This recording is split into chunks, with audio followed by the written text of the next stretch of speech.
I I don't know. I don't. Do you see that being? Do you think athletes in America get pumped up too early in a college level? I'll address your question with a couple of things that we talk about with our athletes. And I mentioned the term character earlier, that a lot of the external stuff is around reputation and what other people think. And other people are trying to bring their own thoughts and experiences onto you. So we try to be very clear with our athletes that you cannot control that. I'm not saying it doesn't necessarily impact you. Like, we're all human. Some of that, as a young person is going to impact you. But are you clear? Do you have absolute clarity and support in who you are as a person? Because if you don't, that stuff's just going to, that's just going to overtake you. But if you can be very clear on who you are as a person, how many followers or, if 1 million people choose to follow you, that's their prerogative. You can't do anything about that. So be very conscious of what you own, who the people you surround yourself with, how are you going to approach your work, how are you going to be as a young person, and that's how we try to guide them. Now, is it difficult for some of our young people? Absolutely. One of the conversations I have a lot with athletes when they're doing that peer-to-peer comparison, when it's a 16-year-old, and they say, well, I'm not as good as this player, I'm not as good as this player. Well, you compare it against peers. When do you want to be at your absolute best? So if your goal is to be a college player, and you're 16, well, the reality is you want to be your absolute pinnacle of your performance as a senior in college. So how many more years have you got? You've probably got another 6 or 7 years to reach your peak.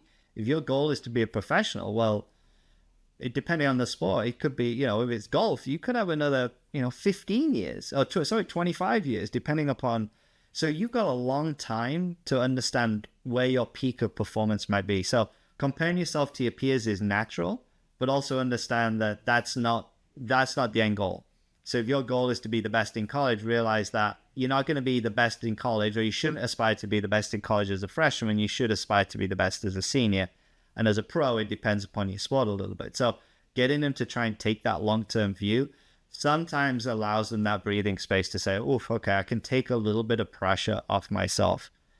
And then the other thing that I talk a lot with athletes about, and, I've probably talked on other podcasts about this, is the idea that I work with athletes around expectations and goals.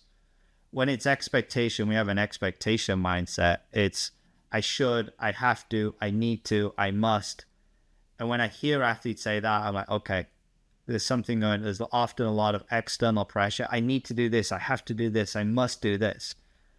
And when you start speaking in that language, obviously, as you know, that invites pressure. That invites us, forward thinking. We're not in the moment where we're anxious about what's about to come up. We're pressure filled in everything we do. So I really try and recalibrate them to reset. Well, what are the things you want to achieve? Let's have a goal setting mindset. What are the things I want to achieve? And then we talk through goals. We talk through the idea of, setting targets and,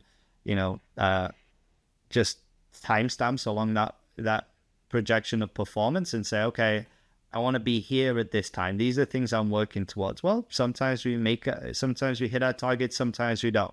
What lessons? How do we recalibrate? How do we go again? So reframing the expectations to what do I want to achieve has been really important to some athletes. And sometimes it's the simplest models or the simplest frameworks that we can give athletes that give them that entire switch, because often they have such expectations. And often the expectations are not self-driven. They're driven by, as you alluded to, all those outside things that can impact their journey.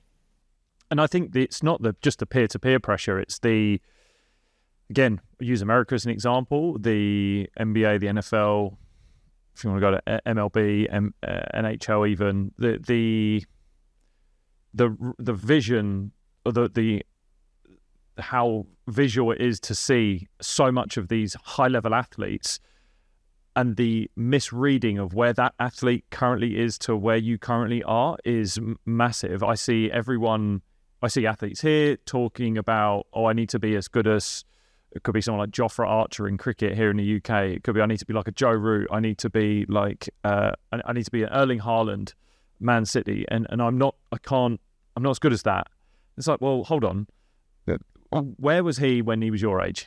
Like, what was he doing? That's the interesting question you've got to ask. Where was that athlete that you're aspiring to be like? Where were they when you're at your age right now? And then, rather than comparison, take inspiration from what they were doing. And I spoke to a head of sport here at a school that I work with, and was talking through my journey. And I didn't realize until I was kind of unpacking it with him that that's what I was doing. I would compare, and then I would very quickly go, well, how do they do what they do? How are they doing it? What is it that I can take from them? I don't care where they are right now. That's great for them. It'd be lovely. I'm not there yet.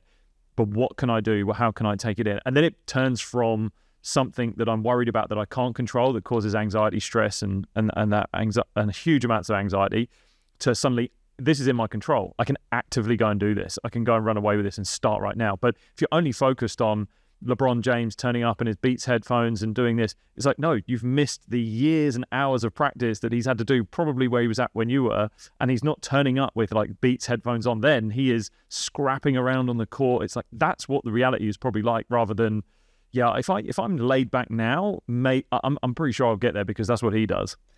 Yeah, I think a couple of points, and you bring it really well. You know, I often ask our athletes, who are the people that you look up to? Who are those people within their sport? And I think, you know, when you aspire to be a Tiger Woods or a LeBron James or a Roger Federer, there's so much cognitive dissonance between where we are and who they are. Like, there's only going to be one Tiger Woods. So I'm not saying you can't mimic and learn some of his habits. You absolutely can. But think about all the athletes and all the people who made it on the PGA Tour that didn't get Division I scholarships, that pushed their way through challenging circumstances, that made their way through Q school, as an example in golf. Like, those are the people that we can really learn lessons from because they're closer to our situation. Luckily at the academy, what we often see in each year is like, well, you know, each kind of graduating year, there's athletes that, hey, I was in class with that kid and he's now going to do this, and this, or she's now doing this. So you can see it. It's very tangible because they're so close. And then they often have pro athletes come and train here. So tennis is a great example where we have very high level pros that are based and trained here, and some of our elite juniors get to play with them, and they see their practice habits and they see firsthand what does it take. And when they see those lessons, that's invaluable. So I think you can see it in your peer groups. I think when we have just the aspiration to be one of the very best, that there's just such a gap. It's very hard, but I say, well, we can learn lessons from all these other people who have quote unquote made it and are a little bit closer to your story.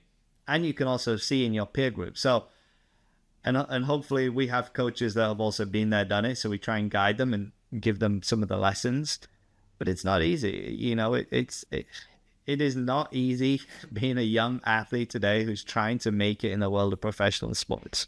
Hello, you legend. If you've enjoyed this video, then you might enjoy this video right here, which is the full unedited episode. Go on, head up to it. Up there. Go. Also, don't forget to subscribe to this channel so you don't miss out on any new videos. I'll see you soon.